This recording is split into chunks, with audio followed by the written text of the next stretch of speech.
சரி. இன்னைக்கு எபிரேயர் 8ஆம் அதிகாரம் பார்க்கலாம். அதில் பார்த்தீங்கன்னா, முதல் 6 வசனங்கள் ஒரு பகுதி, முதல் 6 வசனங்கள் ஒரு பகுதி. இந்த 2ஆம் வசனத்தை தலைப்பா போட்டு வச்சுக்கோங்க. கர்த்தரால் ஸ்தாபிக்கப்பட்ட மெய்யான கூடாரத்திலும் ஆசாரிய ஊழியம் செய்கிறமா இருக்கிற பிரதான ஆசிரியர் நமக்கு உண்டு. ஸோ அதான் தலைப்பு, சரிங்களா? முதல் 6 வசனங்கள் ஒரு பகுதி. முதல் வசனத்தை வாசிக்கிறேன். மேற்சொல்லியவைகளின் முக்கியமான பொருள் என்னவெனில், பரலோகத்தில் உள்ள மகத்துவ ஆசனத்தின் வலது பார்சத்திலே உட்கார்ந்திருக்கிறவருமாய் பரிசுத்த ஸ்தலத்திலும் மனுஷரால் அல்ல கர்த்தரால் ஸ்தாபிக்கப்பட்ட மெய்யான கூடத்திலும் ஆசார ஊழியம் செய்கிறவருமாய் இருக்கிற பிரதான ஆசாரியர் நமக்கு உண்டு. சரிங்களா? அப்போ பார்த்தீங்கன்னா முதல் வசனத்தில் மேற்சொல்லியவைகளின் முக்கியமான பொருள் என்னவெனில் அப்படின்னு சொல்லி முன்னாடி அதிகாரத்தில் என்ன சொல்லியிருக்கார் அப்படின்னு சொல்லி பார்க்க சொல்கிறார். இதில் பார்த்தீங்கன்னா 7ஆம் அதிகாரத்தில் நாம் பார்க்குறோம். அந்த கடைசி வசனத்தை வசிக்கிறேன். நியாயப்பிரமாணமானது 7ஆம் அதிகாரம் கடைசி வசனம், நியாயப்பிரமாணமானது பலவீனமுள்ள மனுஷர்களை பிரதான ஆசிரியராக ஏற்படுத்துகிறது. நியாயப்பிரமாணத்திற்கு பின்பு உண்டான ஆணையோடே விளங்கிய வசனமோ என்றென்றைக்கும் பூர்ணரான குமாரனை ஏற்படுத்துகிறது. சரிங்களா? இப்போ 7ஆம் அதிகாரத்தில் என்ன சொல்கிறார் அப்படின்னா, நியாயப்பிரமாணத்தினால் ஏற்படுத்தப்பட்ட அந்த பிரதான ஆசாரியர்கள் எவ்வளோ பலவீனமாக இருக்காங்க. ஆனால் நியாயப்பிரமாணத்துக்கு உண்டான ஆணையோடு விளங்கிய வசனமோ என்றென்றைக்கும் பூர்ணரான குமாரனை இயேசு கிறிஸ்துவை ஏற்படுத்துகிறது அப்படின்னு சொல்லி சொல்கிறப்ப அந்த வித்தியாசத்தை அதை சொல்லிகிட்டே வருவார் அப்படின்னு சொல்லி சொல்கிறார். சரிங்களாப்பா? நியாயப்பிரமானது பலவீனமுள்ள மனுஷர்களை ஏற்படுத்துகிறது அப்படின்னு சொல்லி நம்ம பார்க்குறோம். பார்த்திங்கன்னா அவர்களும் பாவம் செய்கிற அந்த சுபாவம் இருக்குது. சரிங்களா? அப்போ அவர்களால் ஜனங்களுக்கு ஒரு பரிசுத்தத்தை ஜனங்களால் பரிசுத்தமாக வாழ முடியல. அவர்கள் இந்த பிரதான ஆசாரியர்கள் ஜனங்களுக்கு உதவி செய்ய முடியல. வெறும் பணிகள் தான் அனுதினமும் செலுத்திக்கிட்டு இருந்தாங்க. ஆனால் அவர்கள் மாறிக்கிட்டே இருப்பாங்க. சரிங்களாப்பா? நித்தியமாக அவங்களால் இருக்க முடியாது, மாறிக்கிட்டே இருப்பாங்க. நியாயப்பிரமாணத்துக்கு உண்டான ஆணையோடு விளங்கிய வசனமோ என்றென்றைக்கும் பூர்ணரமான குமாரனை ஏற்படுத்துது. ஸோ அதை என்ன வசனம் அப்படின்னா, சங்கீதம் 110:4 நம்ம பார்க்குறபடி, நீர் மெல்கிசேதேக்கின் முறைப்படி என்றென்றைக்கும் ஆசாரியராக இருக்கிறீர் என்று கர்த்தர் ஆணையிட்டார், மனம் மாளாமல் இருப்பார் என்று தமிழர் சொன்னவராலேயே ஆணையோடைய ஆசிரியரானார். சரிங்களா? நான் பார்த்தீங்கன்னா அப்போ ஆணையோடு உள்ள வசனம் என்னென்னா, அதுதான் மெல்கிசேதேக்கின் முறைமையின்படியான இயேசு கிறிஸ்து ஆசாரியர் ஆனார். அப்படிப்பட்ட அவர் எவ்வளோ விசேஷத்தவர் அப்படின்னா, அப்போ அவர் நீதியின் ராஜாவாய், அப்போ என்று நீதியின் ராஜாவாக, சமாதானத்தை தருகிற ராஜாவாக, என்றென்றைக்கும் நிலைத்திருக்கிற வராக, மாறாத ஆசாரியத்துவம் உள்ளவராக, ஜனங்களை ரட்சிக்க வல்லவராக இருக்கிற, பரிசுத்தம் குற்றமற்றவரும் மாசில்லாதவருமாக இருக்கிற பிரதான ஆசாரியர் நமக்கு இருக்கிறார் அப்படின்னு சொல்லி, அப்போ பூர்ணமானவர் அப்படின்னு சொல்லி நம்ம இந்த இடத்துல போன அதிகாரத்தில் நம்ம பார்த்தோம். அதான் சொல்கிறார். அப்போ அதனுடைய பொருள் என்ன அப்படின்னு சொல்லி இந்த இடத்துல சொல்கிறார். அப்போது மேற்சொல்லியவர்களின் முக்கியமான பொருள் என்னவெனில், பரலோகத்தில் உள்ள மகத்துவ ஆசனத்தின் வலது பார்சலே உட்கார்ந்திருக்கிறவருமாய் பரிசுத்த ஸ்தலத்திலும் மனுஷரால் அல்ல கர்த்தரால் ஸ்தாபிக்கப்பட்ட மெய்யான கூடாரத்திலும் ஆசாரிய ஊழியம் செய்கிறவமாக இருக்கிற பிரதான ஆசிரியர் நமக்கு உண்டு. அப்போ பார்த்தீங்கன்னா அதை எப்படி என்ன சொல்வார் அப்படின்னா, இப்போ இயேசு கிறிஸ்து இப்போ பரலோகத்தில் உள்ள மகத்துவ ஆசனத்தின் வலது பார்சலில் உட்கார்ந்துருக்கிறார். இப்போ இயேசு கிறிஸ்து மரித்து உயிரோடு எழுந்து இப்போ பிதாவினோட வலது பார்சலில் நமக்காக பிரதான ஆசிரியராக உட்கார்ந்துருக்கிறார், நமக்காக ஊழியம் செய்கிறவராக இருக்கிறார் அப்படின்னு சொல்லி சொல்கிறார். பரிசுத்த ஸ்தலம், அப்போ பரிசுத்தம் பரலோகத்தை குறிக்குது. சரிங்களா? பரலோகத்தை குறிக்குது. பரிசுத்த ஸ்தலத்தில் இப்போ தேவன் பிதாவின் வலது பார்சலில் இருக்கிறார் இயேசு கிறிஸ்து. மனுஷரால் அல்ல, இப்போ மனுஷரால் அப்பாயின்ட் பண்ணப்பட்ட இயேசு கிறிஸ்து மனுஷரால் அப்பாயின்மெண்ட் பண்ண பிதாவானவர் அவரை ஏற்படுத்தினார் அப்படின்னு சொல்லி சொல்கிறார்.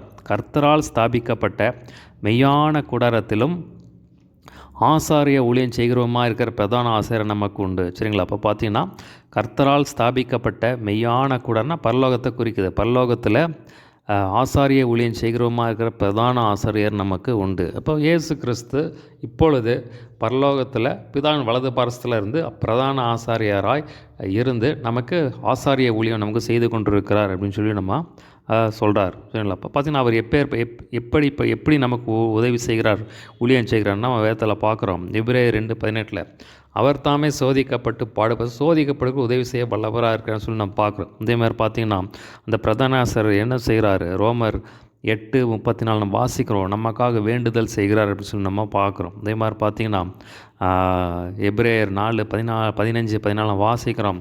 அதில் பார்த்திங்கன்னா நம்முடைய பலவீனங்களை குறித்து பரிதபிக்கக்கூடாத பிரதான ஆசிரியர் நமக்கு இல்லாமல் எல்லா விதத்திலும் சோதிக்கப்பட்டும் பாவமில்லாதவராக இருக்கிற பிரதான ஆசிரியர் நமக்கு இருக்கிறான்னு சொல்லி நம்ம பார்க்குறோம். அப்போ பார்த்திங்கன்னா நமக்காக பரிதபிக்கிற ஒரு ஆசாரியராக இருக்கிறார் அப்படின்னு சொல்லி சொல்கிறார். அதனால் பார்த்திங்கன்னா தேவனுடைய இரக்கத்தை பெற சகாயம் செய்யும் கிருபையை பெற்றுக்கொள்ளும்படியாக தைரியமாக அவருடைய கிருபாசனத்தில் சேர கடவோம் அப்படின்னு சொல்லி சொல்கிறார். அதே மாதிரி பார்த்திங்கன்னா இந்த பிரதான ஆசிரியர் வேறு என்ன செய்கிறார்? 1 யோவான் 2:1 நம்ம வாசிக்கிறோம். அவர் நமக்காக பரிந்து பேசுகிறவர். அவர் பாவம் செய்தால் இயேசு கிறிஸ்து பிதாவிடத்தில் பரிந்து பேசுகிறவராக இருக்குது. அப்போ பார்த்திங்கன்னா இயேசு கிறிஸ்து பிதாவின் வலதுகரத்தில் இந்த காரியங்களெல்லாம் நமக்காக செஞ்சுக்கிட்டு நமக்காக வேண்டுதல் செய்கிறவராக இருக்குது. அதே மாதிரி பார்த்திங்கன்னா எபிரேயர் 7:25 நம்ம வாசிக்கிறோம். எபிரேயர் 7:25 மேலும் தமது மூலமாய் தேவனிடத்தில் சேர்வர்களுக்கு வேண்டுதல் செய்யும்படிக்கு அவர் எப்பொழுதும் உயிரோடு இருக்கிறார். அவர் முற்றுமுடிய ரட்சிக்க வல்லவராக இருக்கார். ஸோ நமக்காக பிதாவினிடத்தில் வேண்டுதல் செய்கிறவராக இருக்கிறார். நமக்கு எப்பொழுதும் உயிரோடு இருக்கிற நமக்காக நம்மை முற்றுமுடிய ரட்சிக்க வல்லவராக. நம்ம எத்தனையோ சோதனைகள் வரும். அந்த சோதனைகள் எல்லாம் நம்மை காத்து நம்மை ரட்சிக்க வல்லவராக இருக்கிறான்னு சொல்லி நம்ம பார்க்குறோம். அதே மாதிரி தான் 26ஆம் வசனம் 7:26 நம்ம வாசிக்கிறோம். அவர் பரிசுத்தம் உள்ளவர், குற்றம் இல்லாதவர், மாசு இல்லாதவர், பாவிகளுக்கு விளங்கினவர், வானங்களில் உயர்ந்தவர். இப்பேற்பட்ட பிரதான ஆசிரியரே நமக்கு இருக்கிறார்.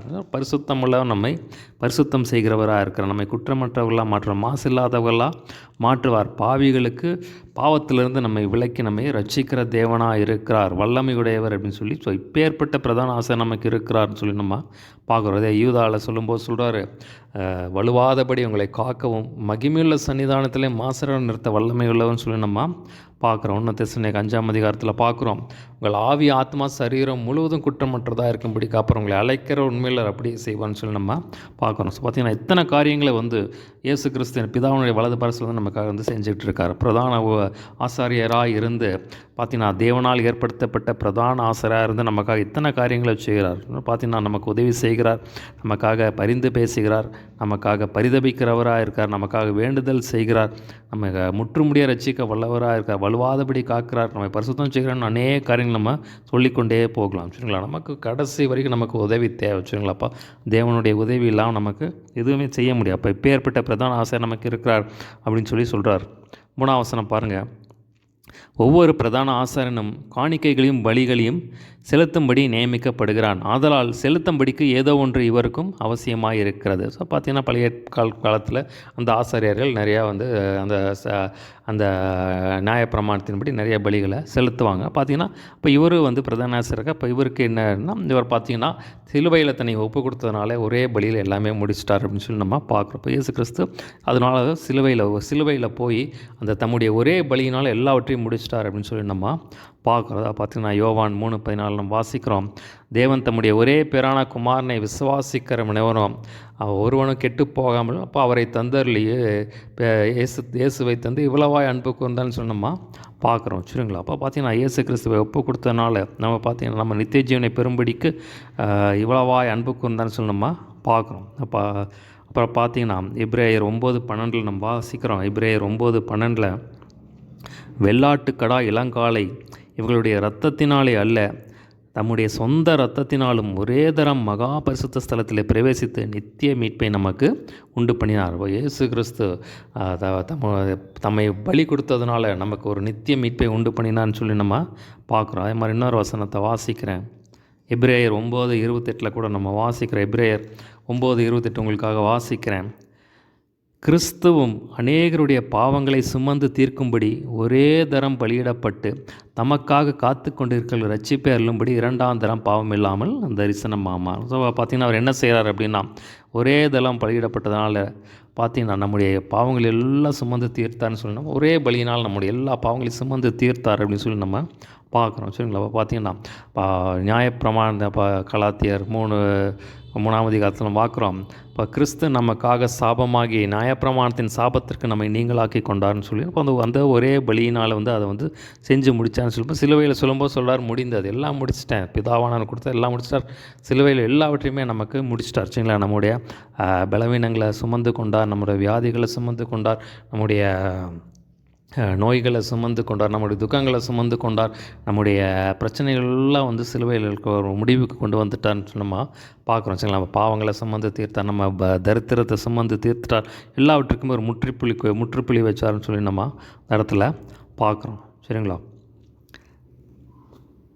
எபிரேயர் 10:10 நம்ம வாசிக்கிறோம், இயேசு கிறிஸ்துடைய சரீரம் ஒரே தளம் பலியிடப்பட்டதினாலே அந்த சித்தத்தின்படி நாம் பரிசுத்தமாக்கப்பட்டிருக்கிறோம். சரிங்களாப்பா? இயேசு கிறிஸ்து அந்த ஒரே பலியினாலே நம்ம பரிசுத்தமாக்கியிருக்கோம், அதனால் நமக்கு நீதிமான் ஆகியிருக்கோம்.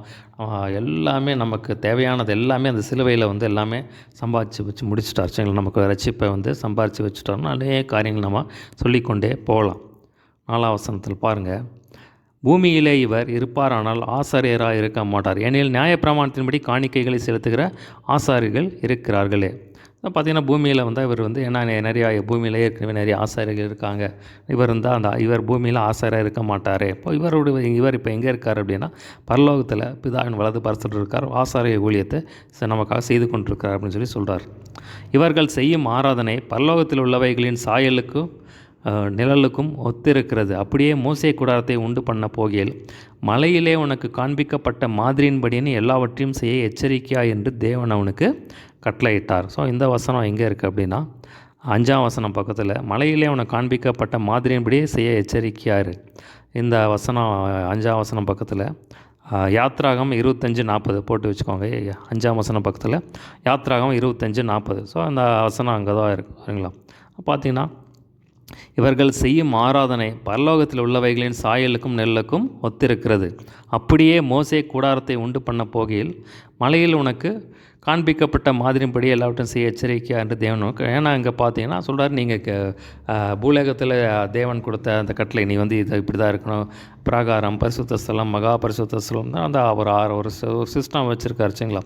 இப்படி ஆராதனைங்கன்னு சொல்லி அப்போ அந்த சிஸ்டம் வந்து பரலோகத்தில் நடக்கிற ஆராதனைக்கு ஒத்திருக்கிறது அப்படின்னு சொல்லி சொல்கிறார்.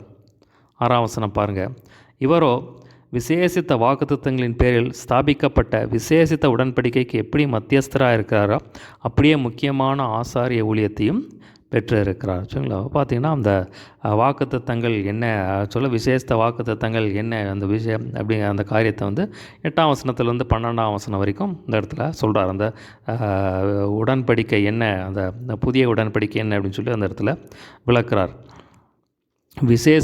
விசேஷித்த உடன்படிக்கைக்கு எப்படி மத்தியஸ்தராக இருக்கிற அப்படியே முக்கியமான ஆசாரிய ஊழியத்தை பெற்று இருக்கிறார். ஸோ பார்த்தீங்கன்னா வாக்குத்தத்தங்கள் பேரில் ஸ்தாபிக்கப்பட்ட மத்தியஸ்தர் அப்படின்னு சொல்லி சொல்கிறார். அதாவது விசேஷித்த உடன்படிக்கைக்கு மத்தியஸ்தர் அப்படின்னு சொல்லி இந்த இடத்துல சொல்லப்பட்டிருக்கு. இப்போ இயேசு கிறிஸ்து தான் மத்தியஸ்தர். சரிங்களா? இப்போ பார்த்தீங்கன்னா அவர் தான் நமக்காக பிதாவிடத்தில் பரிந்து பேசுகிறவராக இருக்கிறார். வேதத்தில் பார்க்குறோம், யோவான் 14:6 நானே வழியும் சத்தியமும் ஜீவனமாக இருக்கிறேன். பார்த்திங்கன்னா என்னால் இல்லாமல் யாருமே வந்து பிதாவிடத்தில் பிதா மூலமாக யார் எப்படி போக முடியும்னா இயேசு கிறிஸ்து மூலமாக தான். அதை சொல்கிறேன், அப்போ என் மூலமாக தான் நீங்கள் வந்து பிதாவிடத்தில் போக முடியும், தேவனை கண்டுடைய முடியும் அப்படின்னு சொல்லி சொல்கிறார். வேதத்தில் பார்க்குறோம், ஜனங்கள் ரட்சிக்கப்படும்படி அவருடைய நாமமே இல்லாமல் வேறொரு நாமம் கட்டளையிடப்படவில்லை அப்படின்னு சொல்லி நம்ம பார்க்குறோம். இன்னொரு வசனத்தை கூட வாசிக்கிறேன் நான். பார்த்தீங்கன்னா எப்படி இந்த ஆசாரிய மத்தியஸ்தராக இருக்கிறான்னு சொல்லி ஒரு வசனத்தை உங்களுக்கு வாசிக்கிறேன் நான். 9ஆம் அதிகாரம், எபிரேயர் 9ஆம் அதிகாரம் 15ஆம் வசனம் வாசிக்கிறேன். ஆகையால் முதலாம் உடன்படிக்கையின் காலத்திலே நடந்த அக்கிரமங்களை நிவர்த்தி செய்யும் பொருட்டு அவர் மரணமடைந்து அழைக்கப்பட்டவர்கள் வாக்குத்தத்தம் பண்ணப்பட்ட நித்திய சுதந்திரத்தை அடைந்து கொள்வதற்காக புதிய உடன்படிக்கையின் மத்தியஸ்தராக இருக்கிறார். சரிங்களா? அப்போ முதலாம் உடன்படிக்கையின் காலத்தில் அக்கிரமங்கள் எல்லாம் நிறைய பாவங்கள் செஞ்சாங்க, அதை நிவர்த்தி செய்யும் பொருட்டு அவர் மரணமடைந்து சிலுவைக்கு போனது நிமித்தம் அழைக்கப்பட்டவர்கள் வாக்குத்தத்தம் பண்ணப்பட்ட நித்திய சுதந்திரத்தை அடைந்து கொள்வதற்காக புது உடன்படிக்கையின் இப்போ பார்த்தீங்கன்னா எல்லாருக்குமே அந்த பரலோக ராஜ்யம் தேவை. சரிங்க? நித்திய ஜீவன் அந்த எல்லாருக்குமே வந்து நித்திய ஜீவன். அப்போ ரட்சிக்கப்பட்டால் தான் வந்து நித்திய ஜீவன் போக முடியும். சரிங்களா? அப்போ பார்த்தீங்கன்னா இயேசு கிறிஸ்துவின் ரத்தத்தினால் கழுவப்பட்டு இந்த ரட்சிப்பை பெற்றுக்கொண்டு இந்த ரட்சிப்பில் நிறைத்திருந்தால் தான் நம்ம பரலோகத்துக்கு நித்திய ஜீவனுக்கு போக முடியும். ஸோ அதுக்காக வந்து என்ன பண்ணுறார், அதுக்காக வந்து புது உடன்படிக்கையின் மத்தியஸ்தராக இருக்கிறார். நித்திய ஜீவனை பெற்றுக்கொள்ளும்படியாக அந்த நித்திய ஜீவனுங்கிற அந்த சுதந்திரத்தை பெற்றுக்கொள்ளும்படியாக புது உடன்படிக்கையின் மத்தியஸ்தரானார் அப்படின்னு சொல்லி நம்ம இந்த இடத்துல பார்க்குறோம். சரிங்களா? அடுத்த பகுதி அதே தொடர்ச்சி தான். 7ஆம் வசனத்திலிருந்து 13ஆம் வசனம் வரைக்கும் அடுத்த பகுதி. சரிங்களா? 7ஆம் வசனத்திலிருந்து 13ஆம் வசனம் வரைக்கும் அடுத்த பகுதி. அந்த 8ஆம் வசனத்தை தலைப்பாக போட்டு வச்சுக்கோங்க. இதோ கர்த்தர் சொல்லுகிறது என்னவெனில், இஸ்ரவேல் குடும்பத்தோடும் யூதா குடும்பத்தோடும் நான் புது உடன்படிக்கையை ஏற்படுத்தும் காலம் வருகிறது. அதான் தலைப்பு. சரிங்களா? 7ஆம் வசனம் முதல் 13ஆம் வசனம் வரை அந்த 8ஆம் வசனத்தை தலைப்பாக போட்டு வச்சுக்கோங்க. சரிங்களா? 7ஆம் வசனம் வாசிக்கிறேன். அந்த முதலாம் உடன்படிக்கை பிழையில்லாதிருந்தால் 2ஆம் உடன்படிக்கைக்கு இடம் தேட வேண்டியதில்லை. இப்போ முதலாம் உடன்படிக்கையில் பிழை இருக்குது அப்படின்னு சொல்கிறார். தேவன் முதலாம் உடன்படிக்கை அந்த நியாயப்பிரமாணத்தின் மூலமாக ஏற்படுத்தப்பட்ட கட்டளைகள். ஸோ அந்த கட்டளைகளை தேவன் கொடுத்தார். கட்டளைகள் எல்லாம் நல்லதான். ஆனால் பார்த்திங்கன்னா அதை ஜனங்களால் அதை ஜனங்களால் அதை கீழ்ப்படிய முடியல. சரிங்களா? பார்த்திங்கன்னா அதனால் தேவன் என்ன பண்ணுறார், 2ஆம் உடன்படிக்கை புது 2ஆம் உடன்படிக்கையை ஏற்படுத்துகிறார். புது உடன்படிக்கையை ஏற்படுத்துகிறான்னு சொல்லி நம்ம பார்க்குறோம். இந்த ரோமர் 7ஆம் அதிகாரத்தெல்லாம் பார்க்கும்போது பவுல் சொல்லும்போது சொல்கிறாரு, நன்மை செய்யணுங்கிற விருப்பம் எங்கள் இடத்துல இருக்குது, ஆனால் நன்மை செய்கிறதோ எங்கிட்ட இல்லை. அப்போ பார்த்திங்கன்னா எனக்குள்ளே ஒரு பாவம் இருக்குது. அப்போ நான் பார்த்திங்கன்னா ஒரு வகையில் நான் நன்மை செய்யணும்னு நினைக்கிறேன், ஆனால் நான் நினைக்கிறேன், ஆனால் பாவம் தான் நான் செய்கிறேன் அப்படின்னு சொல்கிறேன். அப்போ இந்த மரண சரீரத்திலேருந்து யார் என்னை விடுவிப்பான் சொல்லும்போது சொல்கிறாரு. இப்போ ரோமர் 8ஆம் அதிகாரம் 2ஆம் வசனம் 3ஆம் வசனத்தில் நம்ம வாசிக்கிறோம். ரோமர் 8ஆம் அதிகாரம் 2-3 வாசிக்கிறேன் நான். கிறிஸ்துவினாலே ஜீவனுடைய ஆவியின் பிரமாணம் என்னை பாவம் மரணம் என்கிற பிரமாணத்தின் என்று விடுதலை ஆக்கிற்றே. எப்படி எனில் மாம்சத்தினாலே பலவீனமாக இருந்த நியாயப்பிரமாணம் செய்யக்கூடாத தேவனே செய்யும்படிக்கு தம்முடைய குமாரனை பாவ மாம்சத்தின் சாயலாகவும் பாவத்தை போக்கும் பலியாகவும் அனுப்பி மாம்சத்திலே பாவத்தை ஆக்கினைக்குள்ளாக தீர்த்தார். சரிங்களா? அப்போ இப்படி தான் தேவன் அவர் புதிய காரியத்தை புது உடன்படிக்கைக்கு வித்திடுறார். சரிங்களா? அப்போ பார்த்தீங்கன்னா அப்போது ஜனங்களால் அதை கீழ்ப்படிய முடியல. அதுக்கு கீழ்ப்படிய முடியல. ஸோ எவ்வளோ தான் முயற்சி பண்ணாலும் அவங்க பாவத்தில் விழுந்துக்கிட்டே இருக்காங்க. அதனால தான் நியாயப்பிரமாணம் செய்யக்கூடாது தேவனே செய்யும்படிக்கு பிதாவானவர் இயேசு கிறிஸ்துவை ஜீவபலியாக ஒப்பு கொடுக்குறார். ஸோ அதனால் ஒரு புது வழியை தேவன் உண்டாக்குறார் அப்படின்னு சொல்லி நம்ம அந்த இடத்துல பார்க்குறோம். சரிங்களா? எபிரேயர் 9:9 பார்க்குறோம். அந்த இடத்துல பார்த்தீங்கன்னா சொல்லும்போது சொல்கிறாரு, எத்தனையோ பலிகள் இருந்தாலும் அந்த பலிகள் ஜனங்களோட மனசாட்சியை பூர்ணப்படுத்த முடியலை அப்படின்னு சொல்கிறார். ஸோ அதெல்லாம் பார்த்திங்கன்னா பிழைகள். அதாவது நியாயப்பிரமாணம் அந்த முதல் உடன்படிக்கையினால அந்த ஜனங்களை பரிசுத்தப்படுத்த முடியல. சரிங்களா?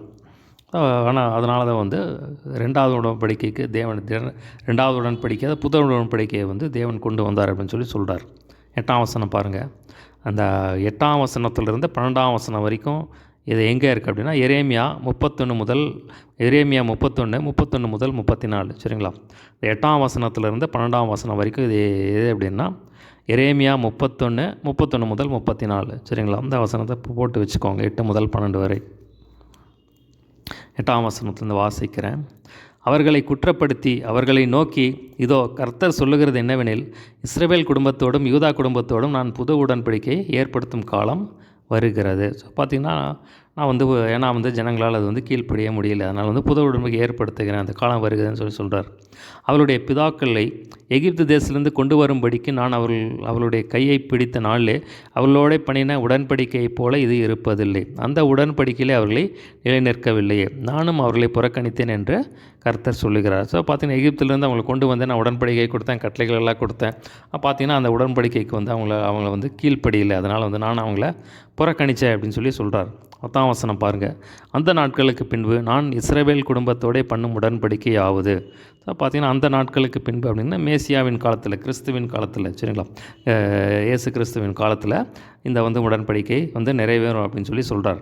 அப்போ என்ன உடன்படிக்கை பண்ணுறேன் அப்படின்னா சொல்கிறார், அது என்னுடைய பிரமாணங்களை அவளுடைய மனதிலே வைத்து அவர்களுடைய இருதயத்திலே அவைகளை எழுதுவேன். நான் அவர்கள் தேவனாக இருப்பேன், அவர்கள் என் ஜனமாக இருப்பார்கள். அப்பொழுது சிறியவன் முதல் பெரியவன் வரைக்கும் எல்லோரும் என்னை அறிவார்கள். ஆகையால் கர்த்தரை அறிந்து கொள்ளும் ஒருவன் தன் அயலானுக்கும் ஒருவன் தன் சகோதரனுக்கும் போதிக்க வேண்டுவதில்லை. ஏனெனில் நான் அவர்கள் அநியாயங்களை கிருபையாய் மன்னித்து அவர்கள் பாவங்களையும் அக்கிரமங்களையும் நினையாமல் இருப்பேர் என்று கர்த்தர் சொல்லுகிறார். ஸோ இதாக பார்த்திங்கன்னா புதிய உடன்படிக்கை. சரிங்களா? அந்த 8ஆம் வசனத்தை அந்த 10ஆம் வசனத்திலிருந்து 12ஆம் வசனம் தான் அந்த புது உடன்படிக்கை. சரிங்களா? புது உடன்படிக்கை ஏற்படுத்த போகிறேன். அது எப்போ அப்படின்னா கிறிஸ்துவின் காலத்தில், மேசியாவின் காலத்தில். இப்போ மேசியா வந்து கிறிஸ்து வந்ததுக்கப்புறம் பார்த்திங்கன்னா அந்த காலத்தில் தான் புது உடன்படிக்கை வந்து நிறைவேறதை நம்ம பார்க்குறோம். முதல்ல என்ன சொல்கிறார் அப்படின்னா, என்னுடைய பிரமாணங்களை அவளுடைய மனதிலே வைத்து அவளுடைய இருதயங்களில் அவைகளை எழுதுவேன். நான் அவர்கள் தேவனாக இருப்பேன், அவர்கள் என் ஜனமாக இருப்பார்கள். ஸோ பார்த்திங்கன்னா என்னுடைய வார்த்தையை வந்து அவர்கள் இருதயத்தில் எழுதுவேன் அப்படின்னு சொல்கிறார். ஸோ பார்த்திங்கன்னா ஆண்டவர் முன்னாடி எப்படி கட்டளை கொடுத்தாருன்னா, இப்போ கற்பலைகள் ஸ்டோன்ஸில் வந்து கற்களே கொடுத்தாரு. நம்ம பார்த்திங்கன்னா இப்போ தேவ ஆவியினால் வந்து அந்த இருதயத்தை வந்து நம்ம இருதயத்திலே வந்து வார்த்தை எழுதுகிறார். எப்படின்னா ஆவியை தேவனுடைய பலத்தினால் வந்து எழுதுகிறார் அப்படின்னு சொல்லி இந்த இடத்துல சொல்கிறார். உங்களுக்காக ஒரு வசனத்தை வாசிக்கிறேன். நான் 2 கொரிந்தியர் 3:3 வாசிக்கிறேன். ஏனெனில் நீங்கள் எங்கள் ஊழியத்தினாலே உண்டாகிய கிறிஸ்துவின் நிருபமாக இருக்கிறீர்கள் என்று வெளியரங்கமாக இருக்கிறது. அது மையினால் அல்ல, ஜீவனுள்ள தேவனுடைய ஆவியினாலும் கற்பலகையினால் அல்ல, இருதயங்களாகிய சதையாகிய பலகையிலையும் எழுதப்பட்டிருக்கிறது. சரிங்களா? அந்த இடத்துல பார்த்தீங்கன்னா அந்த இடத்துல சொல்கிறாரு, நான் வந்து அது மையினால் எழுதலை, ஜீவனுள்ள தேவனுடைய ஆவியினாலும் கற்பலகையினால் அல்ல, இருதயங்களாக சதையாக பலகையினால் எழுதப்பட்டிருக்கிறது. அப்போ பார்த்திங்கன்னா தேவனுடைய ஆவியானவர் என்ன செய்கிறார் அப்படின்னா, தேவனுடைய பிரமாணங்களை பார்த்திங்கன்னா இப்போ நம்ம இருதயங்களை எழுதுகிறார். ஸோ முன்னாடி வந்து கற்பலைகளால் அல்ல, தேவன் நம்ம இருதயத்தில் எழுதுகிறார் அப்படின்னு சொல்லி இந்த இடத்துல சொல்கிறார். சொல்லும்போது சொல்கிறாரு, நான் அவர்கள் தேவனாக இருப்பேன், அவர்கள் என் ஜனமாக இருப்பார்கள். சொல்கிறேன், நானே வந்து அவர்களுடைய வந்து நானே வந்து என்னுடைய வார்த்தைகளை வந்து தேவ ஆவியான் மூலமாக வந்து இருதயத்தை எழுதுவேன்னு சொல்கிறார். நான் அவர்கள் தேவனாக இருப்பேன், அவர்கள் என்னுடையவர்களாக இருப்பாங்க, என் ஜனமாக இருப்பாங்க அப்படின்னு சொல்லி சொல்கிறார். அப்போ பார்த்தா அந்தளவுக்கு வந்து உரிமை பாராட்டுறார். அப்போ வந்து தேவனுடைய பலத்தினால், ஆவியானவருடைய பலத்தினால் வந்து அவர்கள் வந்து அந்த வசனங்களை கீழ்ப்படிய முடியும் அப்படின்னு சொல்லி சொல்கிறார். அப்பொழுது சிறியவன் முதல் பெரியவன் வரைக்கும் எல்லோரும் என்னை, அதான் வேதத்தில் பார்க்குறோம், பரிசுத்தாவின் இடத்தில் வரும்போது நீங்கள் பலனை இழந்து எனக்கு சாட்சியாக இருப்பீர்கள். இப்போ சாட்சியாக இருக்கிறதுனா தேவனுக்கு ஒரு சாட்சியை, தேவனுடைய வசனத்தை நம்ம தேவனுடைய ஆவியானவருடைய பலத்தினால நம்ம அதை வந்து கை கொள்ள முடியும். இப்போ இயேசு கிறிஸ்துவின் கிருபையினாலும் ஆவியானவருடைய பலத்தினாலும் தேவன் கொடுக்குற அந்த வார்த்தையை நம்ம வந்து கை கொள்ள முடியும் அப்படின்னு சொல்லி சொல்கிறார். அப்பொழுது சிறியவன் முதல் பெரியவன் வரைக்கும் எல்லோரும் என்னை அறிவார்கள். ஆகையால் கர்த்தரை அறிந்து கொள்கின்ற ஒருவன் தன் அயலானுக்கும் ஒருவன் தன் சகோதரனுக்கும் போதிக்க அனுப்ப. எல்லாருமே தேவனை அறிஞ்சிருப்பாங்க அப்படின்னு சொல்லி சொல்கிறார். பார்த்திங்கன்னா சுவிசேஷம் எல்லா இடத்துக்குமே சொல்லப்படும். இப்போ எல்லாருமே வந்து என்ன அறிஞ்சு கொள்வாங்க அப்படின்னு சொல்லி சொல்கிறார். ஏனெனில் நான் அவர்கள் அநியாயங்களை கிருபையாய் மன்னித்து அவர்கள் பாவங்களையும் அக்கிரமங்களையும் நினையாமல் இருப்பேன் என்று கர்த்தர் சொல்லுகிறார். பார்த்திங்கன்னா இப்போ இயேசு கிறிஸ்து சிலுவைக்கு போய் எல்லாமே செஞ்சு முடிச்சிட்டார். சரிங்களா? நமக்கு என்னென்ன தேவையோ சிலுவையில் வந்து அத்தனையுமே சொல்லி முடிச்சிட்டார். சரிங்களா? இப்போ பார்த்திங்கன்னா நம்முடைய பாவத்தை சுமந்தார், நம்ம வியாதியை சுமந்தார், நம்ம பலவீனங்களை சுமந்துட்டார், எல்லாமே வந்து முடிச்சிட்டார். ஸோ பார்த்திங்கன்னா கிருபையாக மணி. அப்போ யாரெல்லாம் நம்ம தேவனை நோக்கி பார்க்குறோமோ, இப்போ இயேசு கிறிஸ்துவை நோக்கிப்பா அவங்களுக்கெல்லாம் வந்து ரட்சிப்பு, அவங்களுக்கெல்லாம் விடுதலை, அவங்களுக்கெல்லாம் ரட்சிப்பாக தருகிறார். அப்போ பார்த்திங்கன்னா நம்ம அவர் நோக்கி பார்க்கும்போது அவர் என்ன பண்ணுறாரு, நம்ம பாவங்களை கிருபையாக மன்னிக்கிறார், மன்னித்து நமக்கு ரட்சிப்பை தருகிறார். நம்மளுடைய அக்கிரமங்களை வந்து அவர் நினைக்கிறதில்ல. சரிங்களா? வேதத்தில் பார்க்குறோம், கிழக்குக்கும் மேற்குக்கும் எவ்வளோ தூரமோ அவ்வளோ தூரமாக நம்ம பாவங்களை தூக்கி போட்டான்னு சொல்லி நம்ம பார்க்குறோம். அது மாதிரி பார்த்திங்கன்னா சமுத்திரத்தின் ஆழத்தில் நம்முடைய பாவங்கள் எல்லாம் வந்து நீக்கி போட்டார் அப்படின்னு சொல்லி நம்ம பார்க்குறோம். இப்போ ஒரு வாட்டி அவன் நம்ம மன்னிச்சிட்டான்னா மறுபடியும் அதை வந்து அவர் நினச்சிட்டு இருக்கிறதில்ல. சரிங்களா? பார்த்தீங்கன்னா அதை வந்து தூக்கி போட்டுறார். மறுபடியும் ஜனங்கள் தான் பார்த்திங்கன்னா நீ அன்றைக்கி அதை நீ அப்படி செஞ்சு இல்லை, நீ எப்படி பண்ணின்னு சொல்லி ஜனங்கள் அப்படி. ஆனால் தேவன் ஒரு வாட்டி மன்னிச்சிட்டாருன்னு அதை வந்து நம்ம அதுக்கு வந்து மறுபடியும் வந்து அதுக்கு வந்து இது பண்ணுறதில்ல. அது என்னைக்கு எந்த இடத்துலையுமே வேதத்தில் நான் பார்க்க முடியும், நீ அன்றைக்கி அப்படி பண்ணி இல்லை, இந்த மாதிரி செஞ்சு இல்லை, அந்த மாதிரி வந்து என்னையுமே ஒரு சொல்கிறதே கிடையாது. சரிங்களா? பார்த்தீங்கன்னா ஒரு வாட்டி வந்து ஆண்டவரே என்ன மன்னிங்கன்னு சொன்னால் அதை வந்து மன்னிச்சிடுறாரு. சரிங்களா? இப்போ மன்னித்து மறுபடியும் அதை வந்து அவர் நினைக்கிறது இல்லை.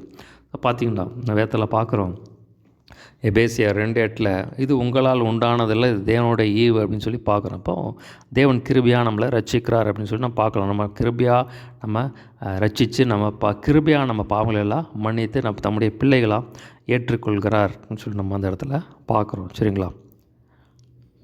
புது உடன்படிக்கை என்று அவர் சொல்லுகிறதுனாலே முந்தினவைகள் பழமையாக்கினார்.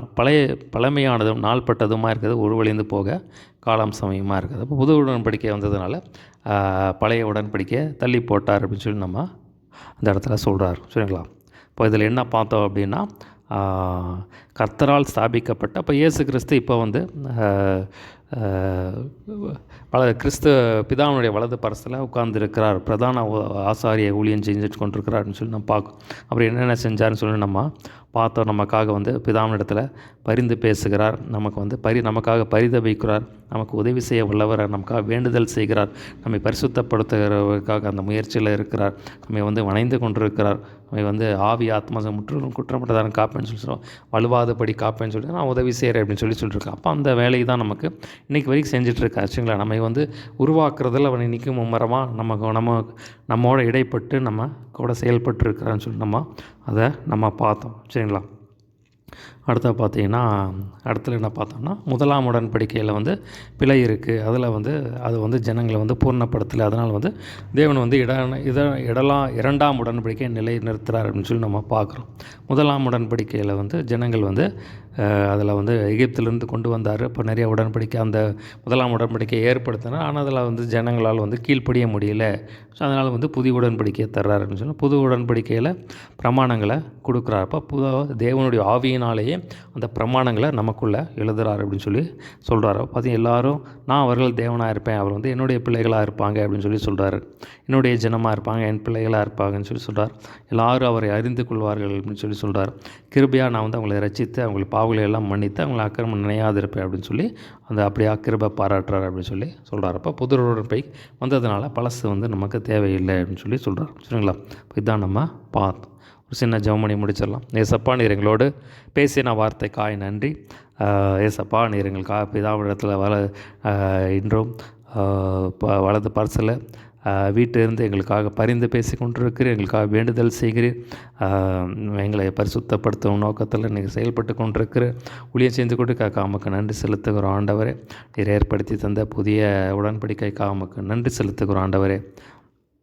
இன்னும் இடத்துல கிட்டி சேர கர்த்தர் கிருபை செய்யும் சொல்லப்பட்ட வசனங்கள் 100 பழுகி பெருகி பலன் கொடுக்கணும். அந்த நாம் மாத்திரம் மையப்பட்டு துதி கன மகிமையாக உமக்கு செலுத்துகிறோம். இயேசு நாமத்தை எல்லாவற்றும் கேட்குறோம் நல்ல பிதாவே. ஆமேன்.